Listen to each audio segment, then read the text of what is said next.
Olá, sejam todos muito bem-vindos à nossa aula do Contraturno Digital. Eu sou o professor Virgílio Guedes, professor de Ciências do 9º ano do Ensino Fundamental, e a partir de agora você acompanha comigo aí a nossa aula 125. Vamos ver aí o nosso título, Como a Natureza Escolhe os Vencedores, e o nosso objeto de conhecimento, Teoria da Seleção Natural e Teoria da Hereditariedade na fundamentação da teoria sintética da evolução. Então a gente vai observar um pouco mais dos exemplos da seleção natural propostos aí por Darwin. Fiquem ligados, a nossa aula começa agora. E não podemos falar em seleção natural sem falar de Darwin, né, que foi o grande cientista aí que pôde propor algumas teorias, né, e nos trazer conhecimentos que nós temos hoje sobre a evolução, né, a partir da sua teoria do darwinismo. Então olha só, nós estamos aqui no Museu de Ciências Naturais de Londres, onde tem uma estátua aqui em homenagem ao Darwin, né? Justamente por toda a sua importância e contribuição aí para a ciência, né? Então, olha só, como nós falamos, Darwin foi que trouxe a partir da sua teoria aí do darwinismo, né? Que ficou conhecida como darwinismo, ele trouxe alguns pilares ali, como, por exemplo, a ancestralidade comum, né? E também a seleção natural. E para a gente relembrar o nosso conceito aí de seleção natural, vamos dar uma lida aí no nosso texto, aqui no totem aqui do nosso museu, olha lá. Seleção natural, então, é um processo em que os organismos mais aptos são selecionados, sobrevivem no meio, reproduzem-se e passam suas características aos seus descendentes, né? Então, são informações aí bem importantes para que a gente pudesse conhecer hoje em dia como que aconteceu todo o processo evolutivo dos seres vivos aí ao longo do tempo. Então, a gente vai observar mais alguns exemplos, né, baseados na teoria aí da seleção natural, né, do exemplo da seleção natural proposto então por Darwin. Além do exemplo clássico da girafa, a gente vai observar alguns outros exemplos aí relacionados com a seleção natural que Darwin pôde observar e trazer aí como a sua teoria do darwinismo para a gente conhecer atualmente um pouco mais sobre a evolução, né? Então a gente observa aí o exemplo dos tentilhões de Darwin, né, que ficaram conhecidos assim a partir da viagem de Darwin ali para as Ilhas Galápagos. E como a gente sabe, né, as ilhas ali elas estão próximas umas às outras, né, formando o arquipélago. E cada uma delas apresenta ambientes diferenciados. E nessas regiões, né, em cada uma dessas ilhas, a gente vai encontrar espécies de uma ave, né? A gente vai observar os tentilhões. Então, em cada região, em cada uma daquela ilha, a gente vai ter uma característica diferenciada com essas aves. Olha só. Por causa do ambiente e a forma da dieta desse animal, né, desse pássaro. Então, conforme o tipo da alimentação dele, a gente vai ter um tipo diferente de bico desse animal, como a gente visualiza aqui, ó.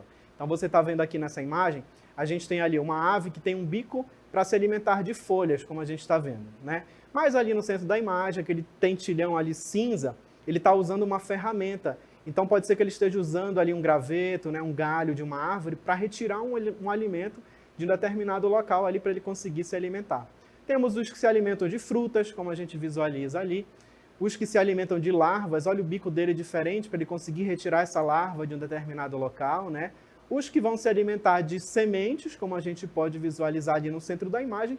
E os que se alimentam de insetos, né? O bico dele também propício para retirar o inseto de um determinado local. Então, dessa forma, a gente observa aí mais um exemplo dos tentilhões de Darwin, né? Mais um exemplo aí da seleção natural. Nesse outro exemplo de seleção natural, a gente traz aí uma outra situação envolvendo agora os roedores e raposas, né? Olha só, a gente tem aí uma situação no meio ambiente, né, que pode acontecer com essas espécies aí de animais. Então você observa, lá na nossa primeira imagem, a gente tem a raposa e alguns ratos ali, né? Nesse ambiente, esse cenário que é um pouco ali mais escuro, né? Um solo mais escurecido, como a gente observa nesse esquema. E aí você observa que a quantidade de ratinhos brancos ela é maior do que a de ratinhos pretos, certo? Só que a raposa ela está conseguindo observar mais o ratinho branco. Ele está se destacando nesse ambiente por causa da diferença ali de cores, né? Então, o ratinho preto ele vai conseguir passar ali despercebido, né? E a raposa vai se alimentar desse rato branco. Então, você observa que ao passar da nossa imagem, a quantidade de ratos brancos ela diminui, porque eles vão sendo ali servindo de alimento, né, para essa raposa. E aí, no caso dos ratinhos pretos, eles conseguem atingir a maturidade, se reproduzir, né, e gerar aí seus descendentes. E aí você observa, então, que ao final da imagem, a quantidade de ratos pretos, ela é maior. Então, a gente tem aí mais um exemplo clássico aí da seleção natural. E quando nós falamos aí de seleção natural, a gente está falando justamente, né, que o meio ambiente, a natureza, ela vai selecionar aquele ser vivo mais apto, né? Ou seja, o ser mais apto é o que vai sobreviver, não é exatamente o mais forte, como a gente costuma ouvir por aí. É aquele que tem mais estratégias ali de reprodução, né, para que ele possa reproduzir e passar suas informações aí para suas futuras gerações. Então, olha só, agora a gente vai ver um exemplo bem clássico, a gente vai se transportar aí para uma floresta lá em Presidente Figueiredo, no Amazonas mais especificamente, onde nós temos uma ave bem característica dessa região, que é o galo da serra. E você observa aí o colorido dessas aves, né? No caso, quem tem esse colorido aí é o macho. E ele tem esse colorido para ele se exibir para a fêmea. Ele vai se exibir, né? E também vai fazer uma dança para que ela possa escolher o mais bonito ali, que vai ser o macho, que vai garantir ali boa prole para ela, né? Então observa que a fêmea está lá em cima, no galinho da árvore, observando aquele que vai ser o futuro, né, genitor ali dos seus filhos, dos seus filhotes. Então a gente observa aí, no caso, a seleção sexual. A gente tem outro exemplo, né? A gente vai agora para uma outra região observar um outro exemplo. Agora a gente está observando aqui uma briga entre os cervos machos. Olha só, essa briga ela pode acontecer por diversos motivos, né? Pode ser por território, né? Eles podem estar demarcando ali seu território, ou também aquele que vencer aí essa luta e essa briga vai ser aquele onde a fêmea vai selecionar, né? O mais forte vai ser justamente aquele onde vai ser o macho que vai prover uma prole melhor ali para ela. Então a gente tem alguns exemplos aí da seleção natural. Agora a gente vai ver aqui um outro exemplo que já não é mais a seleção natural. Aqui a gente já vai ter a seleção artificial. Nesse caso, já é o homem que vai fazer essa seleção, por isso que é artificial, não é mais a natureza que está selecionando aí. Então a gente tem alguns exemplos aí, ó, que a gente pode observar no nosso dia a dia. Aqui a gente observa algumas espécies ali de vegetais, né, que são muito utilizadas ali na nossa culinária, né? Como por exemplo, a gente tem o repolho, o couve-flor e o brócolis. Esses vegetais aí, ó, eles todos vêm de uma única espécie, né, que é ali uma semente, que é o grão de mostarda. Então, olha só, a partir desse grão de mostarda foram feitas modificações, né, foram feitas seleções para se chegar nesses vegetais aí que a gente conhece. Então, são 3 diferentes que vieram de um único grão, que é o grão de mostarda. Aí foi o homem que fez esse tipo aí de seleção, já não foi mais a natureza que interviu aí nesse caso. O outro exemplo que nós temos, né, a gente consegue observar aí diversas raças de cães, né? A gente tem cães de grande porte, de porte menores, como você pode observar aqui na nossa imagem, né? Temos aí diversos cães. Então, a partir de um ancestral ali desses cães, né, de um cão ali mais antigo, ou de lobos, por exemplo, foi possível, né, o homem pegar e fazer cruzamentos até ele chegar em diversas raças. É por isso que atualmente a gente tem essa grande quantidade de raças de animais, né, de cães, por exemplo, que é o que a gente está observando. Então você observa ali pelagens diferentes, né, portes, um cão mais alto, um cão menor, aqueles cães que são mais bravos, né, mais agressivos, uns que são utilizados ali para caça, por exemplo, aqueles pequenos, né, para ficar ali dentro de casa, para servir de companhia. Então a gente tem ali, nesse caso, o homem intervindo nessa seleção, né, mas aí a gente está observando agora um outro intuito, né, que é justamente a comercialização ou de melhoramento de espécies. Então a gente observou aí o exemplo de seleção artificial. E falando aí das estratégias, né, que os seres vivos adotaram para que eles pudessem sobreviver no ambiente, a gente vai ver alguns ali mecanismos, né, dessa adaptação. Primeiro que a gente observa é a coloração de aviso, como a gente observa aí, ó. Você está vendo aqui essa perereca e ela tem uma cor viva, né, vibrante. Quando você vê na natureza ali um ser vivo que tem uma coloração chamativa, ele está te passando ali uma mensagem. Ele está passando uma mensagem para o predador dele, no caso, né? Ele está dizendo que ele é perigoso. Ele pode ter algum tipo de veneno, alguma toxina ali que vai ser prejudicial para aquele predador. Então ele já não chega perto. O outro exemplo que a gente visualiza está relacionado aí com a camuflagem, né? Existem seres vivos aí que conseguem se camuflar no meio ambiente, como por exemplo, nessa imagem a gente tem um urutau, que é uma ave, e ela está aqui, ó, num galho de uma árvore, certo? E ela está camuflada, você quase não consegue observar. Dessa forma, também o predador não vai conseguir visualizar essa ave. Parece que é somente uma árvore, né? Mas aqui a gente tem também uma ave disfarçada aí, ó, fazendo a sua camuflagem. E o outro exemplo que nós temos é o mimetismo. No caso do mimetismo, a gente vai ter um animal se disfarçando de outro animal, né? Como se ele estivesse ali usando um disfarce. Olha só, aqui a gente tem essa borboleta e nas asas dela você observa que tem aqui, ó, como se fosse um olho. Quando essa borboleta está com as asas abertas, parece que são ali dois olhos de uma coruja. Então o predador dessa borboleta já vai ficar ali, ó, alerta, não vai chegar perto, não vai se alimentar dela, porque ele vai achar ali no escuro, quando ela estiver com a asa aberta, que é uma coruja. Então são algumas estratégias aí que os seres vivos adotaram para que eles pudessem garantir ali a sua sobrevivência no ambiente. E dessa forma, nós vamos praticar um pouquinho aí no nosso aplicando.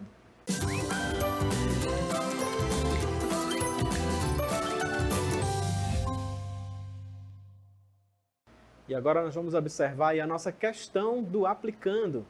Darwin, durante sua viagem a bordo do Beagle, pôde observar nas ilhas de Galápagos a existência de espécies diferentes de tentilhões. Essas espécies diferenciavam-se pela cor, forma do bico e hábitos alimentares. Marque a alternativa que indica a explicação proposta por Darwin para o fato de apresentarem diferentes formas de bico. E agora a gente vai observar as nossas alternativas. Alternativa A. Os tentilhões modificaram seus bicos para sobreviverem nas ilhas. Alternativa B. Diante das diferentes condições ambientais na ilha, a espécie sofreu diferentes pressões seletivas e diferentes características foram selecionadas. Alternativa C. Os tentilhões espalharam-se pela ilha e cada indivíduo começou a se alimentar de produtos diferentes, o que fez com que eles adquirissem características diferentes e repassassem aos seus descendentes. Alternativa D. Os tentilhões, para evitar competições, adaptaram-se a tipos diferentes de alimento. E aí, conseguiram identificar qual a nossa resposta correta? Então vamos lá. Olha só, nossa alternativa correta, então, é a alternativa B.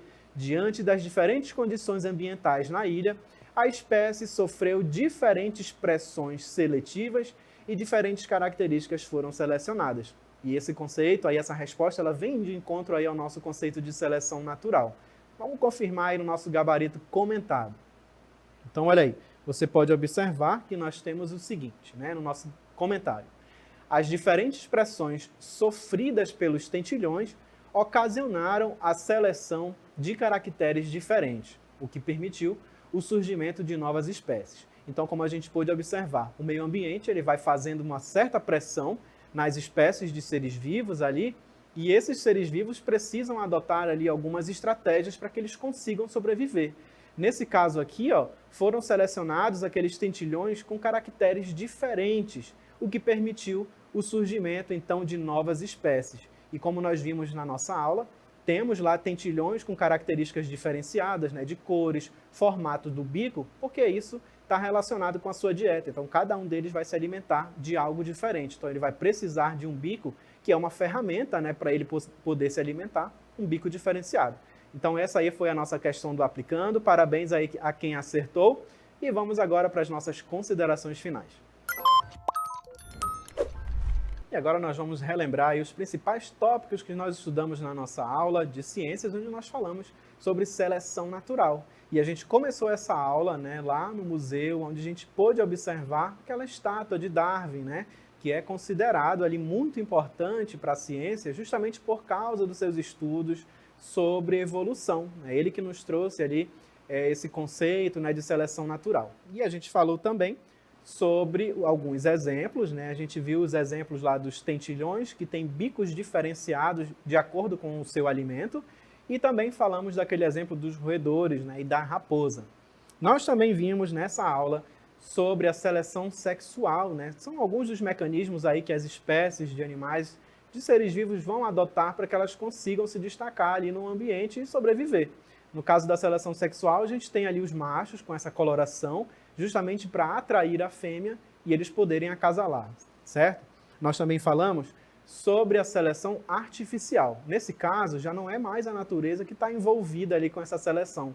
é o próprio homem que seleciona essas espécies, né? No caso do exemplo, nós temos aí cães, e ele vai fazer cruzamento entre esses cães, e é por isso que nós temos aí diversas raças de cães conhecidas atualmente. E nós também vimos sobre a adaptação, né? A gente viu que nós temos ali pererecas, né, com um colorido diferenciado ali, vibrante, ela está emitindo um aviso, né, que é justamente para que o seu predador não se aproxime e não vá se alimentar dela. Então foram alguns dos conceitos aí que nós vimos na nossa aula, falando aí sobre seleção natural. E não se esqueça, se inscreva no nosso canal aí no YouTube e siga @Contraturno Digital.